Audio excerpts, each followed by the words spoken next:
Bonjour, cette semaine je vous propose un voyage en Chine. En Chine, bien sûr, Pékin. Pékin, la Grande Muraille, mais aussi le Yangtze, les Trois Gorges et le barrage des Trois Gorges. Et puis Shanghai, quand on arrive des Trois Gorges, Shanghai, extraordinaire Shanghai, en dehors des catalogues, en dehors des guides. C'est mon principal défaut et un grand avantage.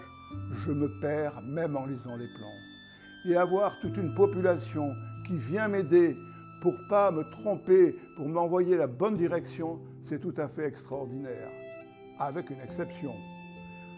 Là, ils sont tous en train d'attendre comment je vais me débrouiller au restaurant avec les hiéroglyphes pour commander à manger. Et là, ils étaient pliés en deux. Mais j'étais dans la bonne direction. Oui, cette rencontre avec Shanghai, c'est la rencontre avec un peuple et c'est extraordinaire parce que ça m'est arrivé souvent.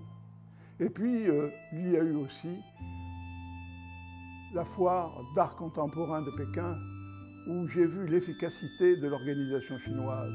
C'était fabuleux. J'étais avec une artiste de Monaco et nous avons vraiment participé à un salon formidable.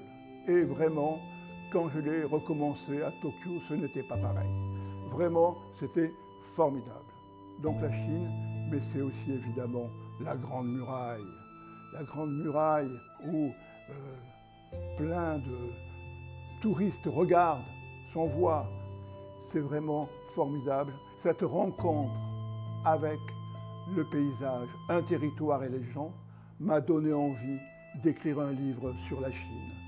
C'était formidable et de découvrir ce pays et ses habitants qui sont tout à fait pour le nationalisme, préparés à l'adaptation continue et le goût du risque. Et le goût du risque, ça me permet de vous raconter un dernier voyage sur le Yangtze. Mon deuxième ou troisième voyage sur le Yangtze, avec les gorges, il y avait très peu de touristes et beaucoup de Chinois. J'étais surpris par rapport à mes précédents voyages.